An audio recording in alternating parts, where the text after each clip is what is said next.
Hello viewers, இன்றைக்கி நம்ம எல்லாருக்கும் பிடிக்கக்கூடிய கேசரி தாங்க பண்ண போகிறோம். இதுக்கு தேவையான பொருள் நெய். 2 டேபிள் ஸ்பூன் நெய் எடுத்துக்கோங்க. அதில் முந்திரி கிஸ்மிஸ் பழத்தை போட்டு நல்லா ரோஸ்ட் பண்ணி ஒரு பக்கம் எடுத்து வச்சுக்கோங்க. அதே அளவு 1 கப்பு ரவை எடுத்து நெய்யில் நல்லா ரோஸ்ட் பண்ணிக்கோங்க. ஒரு பக்கம் இருக்கட்டும். இன்னொரு பேனில் தண்ணி தேவையான அளவு தண்ணி ஊற்றிட்டு கொஞ்சமாக உப்பு, குங்குமப்பூ, கலர் பொடி, கேசரி கலர் இருக்கும் இல்லையா, அது நல்லா கொதிக்கட்டும்.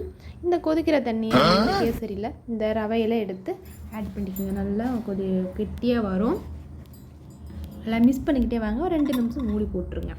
அதுக்கப்புறம் 1 கப் அளவு, நம்ம 1 கப் ரவை சேர்த்தோம், 1 கப் அளவு சீனி, இதை அப்படியே சேர்த்து மிக்ஸ் பண்ணிக்கோங்க.